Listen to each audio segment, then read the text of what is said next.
Els veïns de Llevant es senten discriminats pel consistori. Porten temps demanant més equipaments a la zona i entenen com injusta l'actuació que preveu el consistori a la vall de la Rabassada. La Federació de Veïns de Llevant ja va presentar una proposta d'inversions posant de relleu quins eren els projectes més urgents. I ara s'ha prioritzat la construcció d'un gran parc a la vall de la Rabassada. La Federació considera que hi ha urbanitzacions molt més antigues i on fa més anys que no s'hi fa res.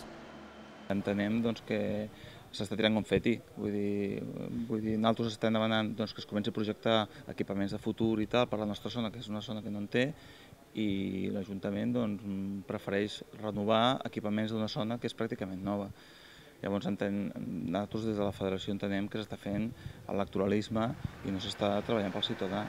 Quintana recorda que a les urbanitzacions més septentrionals de la ciutat no hi ha cap escola, ni guarderia, ni cap centre d'assistència primària, ni una llar de jubilats o un centre cívic. L'Ajuntament de Tarragona ha requalificat 2 solars del costat de la via Augusta per destinar-los a la zona verda. Aquest espai connectarà amb el parc ja existent al carrer Josep Carner a través de les passarel·les de fusta. Serà una gran zona verda que rebrà el nom de Parc de les Lletres Catalanes.